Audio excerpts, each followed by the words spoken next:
हा मिठी नदीचा विषय पुन्हा एकदा सभागृहात आलाय, परंतु तो आलाय त्याचं मी पुन्हा एकदा स्वागत करतो, कारण तेवढा गंभीर असा विषय तो मुंबईच्या दृष्टीने आहे। मुंबई महापालिकेला लुटण्याचं काम जर कोणी केलं असेल तर ते मिठी नदीच्या माध्यमातून तेव्हाच्या तत्कालीन सत्ताधाऱ्यांनी केलं। या सभागृहात मी सांगताना फार गांभीर्यपूर्वक सांगतोय। सभापती महोदय, मिठी नदीचा विकास आणि मिठी नदीमध्ये झालेला गाळ उपसामधला भ्रष्टाचार या बाबतीतली तक्रार दाखल झाली। उत्तरामध्ये आपण लिहिलेलं आहे की भ्रष्टाचार झाला, आरोपी अटक झाले, परंतु हा विषय तेवढ्यावर थांबत नाही सभापती महोदय। तर मिठी नदीचा जी चौकशी चालू आहे ही चौकशी फक्त 2 वर्षाची चालू आहे, ज्याच्यामध्ये मी जर चुकत नसेल तर 2022-2023 ची चौकशी चालू आहे। परंतु या सभागृहाला मी विनंती केली होती की या मिठी नदीची चौकशी 2012 पासून 2022 पर्यंत किंवा 24 करावी, जेणेकरून सभापती महोदय या मिठी नदीच्या भ्रष्टाचारामध्ये 2 वर्षामध्ये फक्त 68 कोटीचा भ्रष्टाचार झाला अशा प्रकारचा गुन्हा नोंदवला गेल्यानंतर यामध्ये माननीय पोलीस आयुक्तांना आणि ईडी संचालकांना मी 503 पानाचे कागदपत्र आणि पेन ड्राईव्ह दिले, ज्यामध्ये जवळजवळ हा जो भ्रष्टाचार आहे हा 1000 ते 1200 कोटीच्या वरचा भ्रष्टाचार आहे। याबाबतचे देखील कागदपत्र सभापती महोदय मी या पोलीस अधिकाऱ्यांना दिले।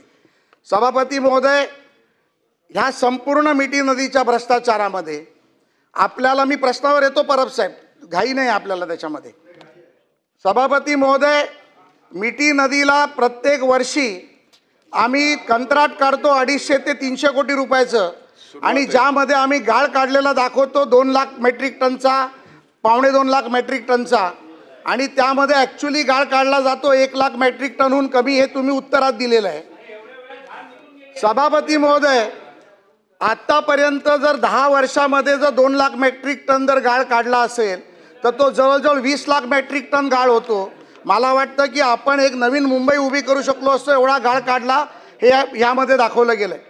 आणि मग यामधले कॉन्ट्रॅक्टर कोण आहेत तर केतन कदम नावाचा कॅटरिंग करणारा माणूस कॉन्ट्रॅक्टर आहे, कोणतरी जोशी नावाचा माणूस डेकोरेटरचं काम करतो तो कॉन्ट्रॅक्टर आहे, आणि यांच्या सगळ्यांचे लागेबंदे हे कोविडच्या खिचडी घोटाळ्यात होते, यांचे लागेबंदे बॅग घोटाळ्यात होते, यांचे लागेबंदे कोविडच्या औषध घोटाळ्यात होते, आणि मग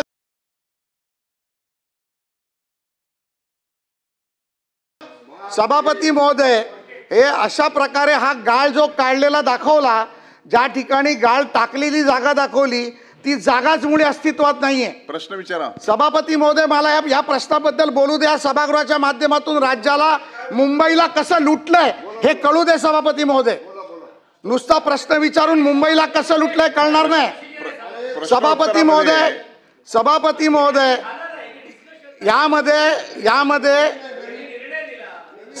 महोदय, यामध्ये जे ट्रक दाखवले गेले, ट्रकचे नंबर दिले गेले, त्याला GPS ट्रॅकिंग नव्हतं, ते ट्रकचे नंबर ट्रकचे नव्हते तर ते मोटरसायकल रिक्षाचे नंबर होते। सभापती महोदय, यामध्ये उंदीर मारलेले दाखवले, उंदीर कुठे गेले माहीत नाही, त्यामुळे नुसता चिखल खाल्ला नाही तर भ्रष्टाचार करणाऱ्यांनी उंदीर देखील खाल्लेले आहेत सभापती महोदय।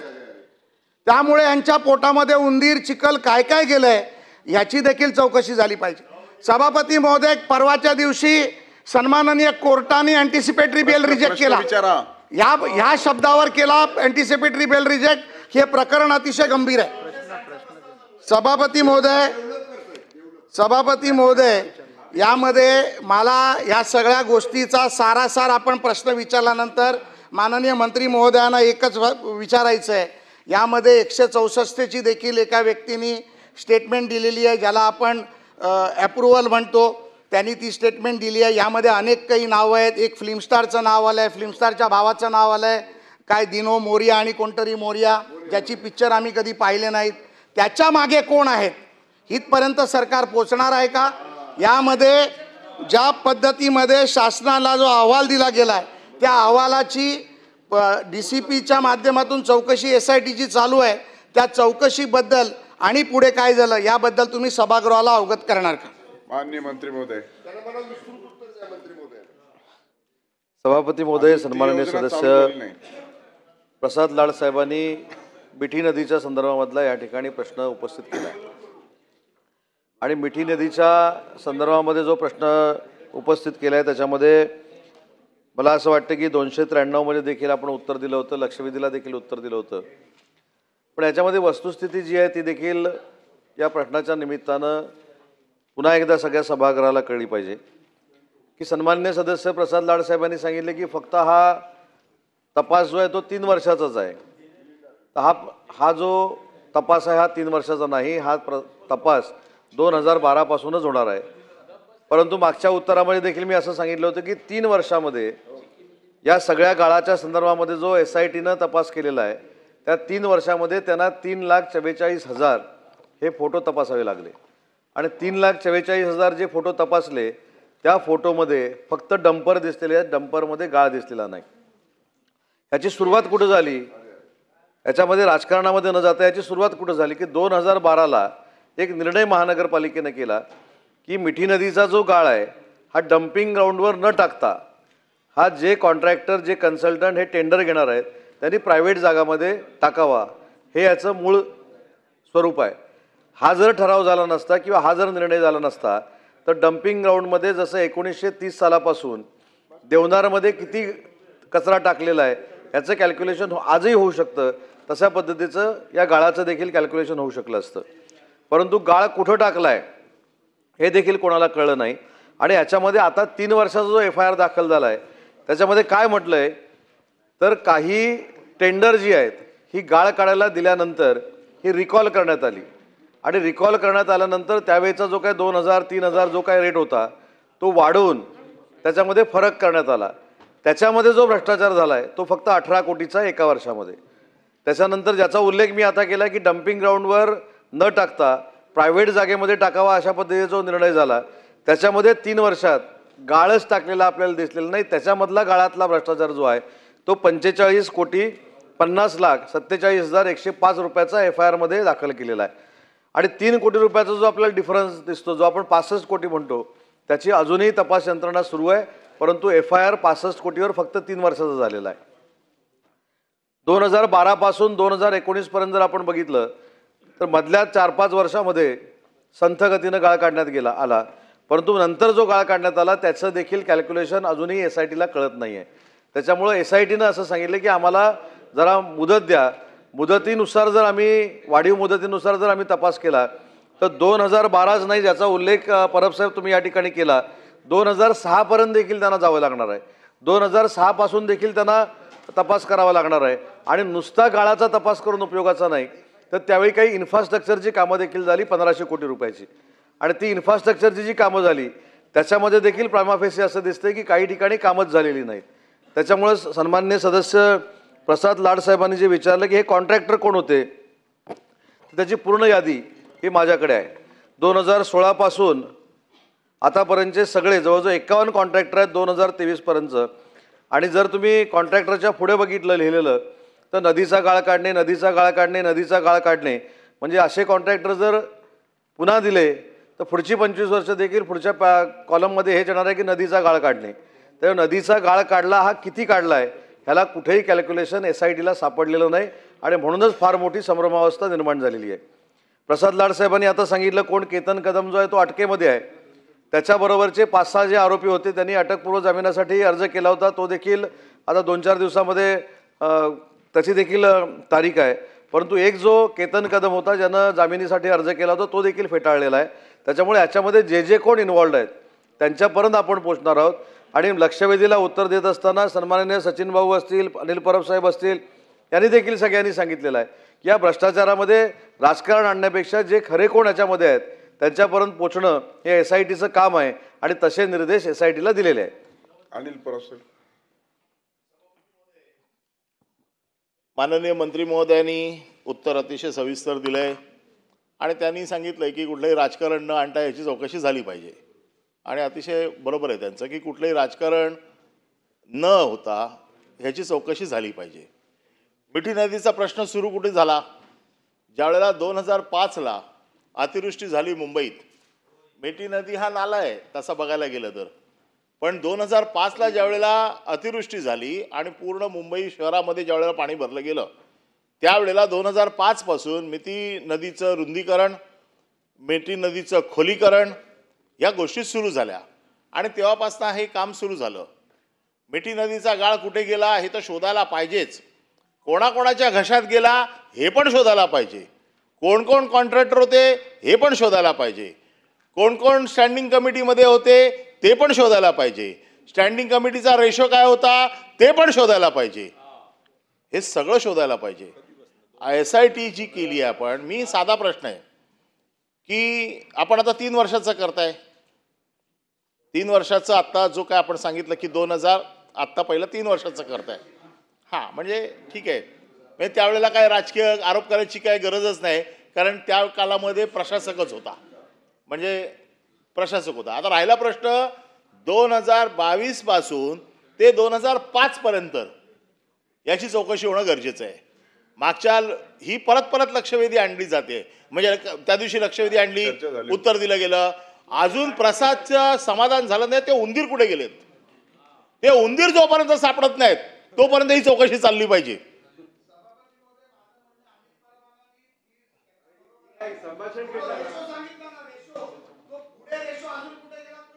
हा, शोधला पाहिजे. मी माझं तेच म्हणणं आहे, याची पूर्ण चौकशी झाली पाहिजे. फक्त जे सांगितलं गेलं मगाशी की खिचडीसारखं होता कामा नये. जो खिचडीचा मालक तो बाहेर का, तो ह्यांच्या पंखाखाली आहे, आणि खिचडीचा मॅनेजर आत का, तर तो अजून तुम्हाला दबला नाही आहे. म्हणजे हे सगळं होता कामा नये. आता मी ह्या वेळेला सविस्तर, माझं म्हणणं आहे सविस्तर चर्चा आणा याच्यावरती. मुंबईच्या मिठी नदी हा एक विषय आणा. म्हणजे एकदाच काय तो त्याचा फैसला होऊन जाऊ देत, आणि त्याचा अध्यक्ष राजन सिंगला बनवा त्या आयोगाचा, कारण त्याला माहिती आहे महापालिका. मी जे काय बोलतोय हे राजन सिंग एवढं कोणालाच माहित नाही. आणि म्हणून माझं मत असं आहे की ह्याच्यात कुठली गाळ 100% शोधा, चौकशी करा, SIT करा. ED आलेलीच आहे त्याच्यामध्ये, कारण अशा प्रकरणात तर ED येणारच. ED आल्याशिवाय तुमचं प्रकरणच होऊ शकत नाही पुढे. आता जे परत परत SIT नेमलेली आहे, SITची चौकशी आहे, परत परत ह्या शिळ्या कडीला ऊत देऊन बदनामी कोणाची तरी करायची, कुठेतरी डायरेक्शन द्यायचं, हा या प्रश्नाच्या मागचा उद्देश आहे असं मला वाटतं. कदाचित चुकीचं असेल, पण माझं म्हणणं असं आहे की चौकशी करायची आहे ना. ज्या वेळेपासून हे गाळ काढायचं कॉन्ट्रॅक्ट सुरू झालं त्या वेळेपासून हे गाळ काढायच्या कॉन्ट्रॅक्टची पूर्ण चौकशी झाली पाहिजे. हा स्कोप वाढवला पाहिजे. 2005 पासून त्याची चौकशी झाली पाहिजे. जे जे ह्याच्यात दोषी आहेत, ज्यांनी ज्यांनी गाळ खाल्लेला आहे, त्या प्रत्येकाच्या तोंडातना हात घालून हा गाळ बाहेर काढला पाहिजे. मग त्याच्यामध्ये चिखल निघेल, गाळ निघेल, उंदीर निघतील, सगळं निघतील. पुन्हा त्या ताटावर कोण कोण बसले होते हे मला पण माहिती आहे, मी पण सांगू शकतो. माझं मत असं आहे की एकदा ह्याची चर्चा घ्या सभागृहात, म्हणजे काय एकदाच काय तो त्याचा सोक्षमोक्ष होऊन जाईल. आणि म्हणून माझं मत असं आहे की हा जो काय तुम्ही चौकशीचा फेरा चालू केलाय याचा स्कोप वाढवून तुम्ही त्या दिवशीचं उत्तर दिलंय 2005 पर्यंत नेतोय. आता परत प्रश्न आणलाय तर परत उत्तर द्यावं लागेल की 2005 पासून याची चौकशी करणार काय. आणि ती जी चौकशी होईल ती, माझं मत असं आहे की न्यायाधीशाच्या अंडर ठेवा ना. हिम्मत आहे ना. एखाद्या रिटायर्ड जजच्या अंडर ही चौकशी करा. 2005 पासून करा, होऊन जाऊ देत. आज मंत्री महोदय, सभापती महोदय, साधा सन्माननीय सदस्य अनिल परब साहेबांनी जे मुद्दे मांडले त्याच्यामध्ये 2005 2006 पासून त्यांचं कार्यक्षेत्र वाढू 2006 पासून आपण त्यांना चौकशी करायला देऊ. पण सन्माननीय सदस्य अनिल परब साहेबांबद्दल मी राजकीय सांगत नाही. परब साहेब मी हे राजकीय बोलत नाही. अनिल परब साहेबांबद्दल मला नितांत आदर आहे. अनिल परब साहेबांना काही मंडळींच्या अंगावर आल्यानंतर कसं रोखायचं हे अतिशय चांगलं माहिती आहे. माझ्यापेक्षा देखील ते सिनियर असल्यामुळं त्यांना देखील माहिती आहे. सचिन भाऊ तुम्हाला देखील माहिती आहे, मिलिंदजी तुम्हाला देखील माहिती आहे की मिठी नदीमध्ये नक्की काय म्हणजे मी सांगितलं त्यांना देखील माहिती आहे. पण मी कौतुक एवढ्यासाठीच करतो, मी या विधान परिषदेमधनं अनिल परब साहेबांचं कौतुक एवढ्यासाठीच करतो की एखाद्या व्यक्तीला किंवा एखाद्या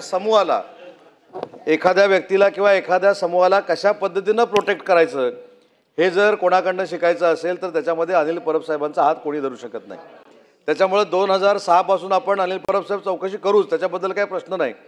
परंतु जे अटकेमध्ये आहेत त्यांचे संबंध कोणाशी आहेत, जे अटकेमधनं अटकपूर्व जामीन घेऊन बाहेर आलेले आहेत त्यांचे संबंध कोणाबरोबर आहेत, याच्यामध्ये ज्यांचं कोणाचं नाव घेतलं हे नाव जरी नसलं तरी सँटेनो मोरिया कोण आहे हे देखील आपल्या सगळ्यांना माहिती आहे.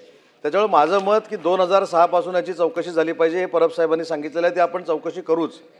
पण 2012ला मी पुन्हा एकदा परब साहेब रिपीट करतो, 2012ला स्थायी समितीमध्ये कोण असेल त्यांची चौकशी होईल, जे कोण असतील त्यांचा रेशो बघतील, उंदीर कुठं गेले हे देखील होईल, उंदीर खाण्यासाठी मांजरं किती आली ते देखील होईल, हे सगळं होईल. पण सगळ्यात मुद्दा कुठं आहे की 2012ला डम्पिंग ग्राउंडचा नियम बदलून हे ज्यावेळी प्रायव्हेट कन्सल्टंटला प्रायव्हेट जागेमध्ये गाळ टाकण्याचा जो निर्णय झाला त्याच्यामुळं पुढे हे सगळं घडलेलं आहे. आणि हे परब साहेबांना देखील माहिती आहे. परब साहेबांनी जो मुद्दा ह्या ठिकाणी मांडला चौकशीच्या बाबतीतला परब साहेब, तो पारदर्शकपणाने केला जाईल. परंतु एक महत्त्वाची गोष्ट जी सगळ्या सदस्यांनी समजून घेतली पाहिजे की एखादी गोष्ट, म्हणजे मी तिसऱ्यांदा याचं उत्तर देतोय, नाही भाई ऐका ना, तिसऱ्यांदा मी उत्तर देतोय, पण तिन्ही वेळेला कशा पद्धतीनं संरक्षण काही मंडळींचं करायचं आणि ते कशा वकिली भाषेमध्ये करायचं किंवा कायदेशीर भाषेमध्ये करायचं हे परब साहेबांकडनं शिकलं पाहिजे. त्यांना देखील माहिती आहे की मिठी नदीमध्ये नक्की काय आहे आणि त्यांनी त्याचा एक उल्लेख केला परब साहेब, त्याच्याशी मी पूर्ण सहमत आहे की मिठी नदी नदी हे नंतर झालं, पण मिठी हा नाला होता आणि त्याचं वायडनिंग करत करत करत करत ती मिठी नदी झाली. आणि आज त्याच्यामध्ये जे काय घडलं त्याची SIT चौकशी सुरू आहे. सध्या तरी 3 वर्षामध्ये 19, 20 आणि 21ला 65 कोटी रुपयाचा भ्रष्टाचार त्याच्यामध्ये झालेला आहे, हे सिद्ध झालं आहे. काही लोकांना अटक केलेली आहे, काही लोकांवर कारवाई होते, परंतु हा स्कोप वाढवून 2006 पासून केला जाईल. प्रवीण दरेकर. महोदय, अनिलजी माझं होतं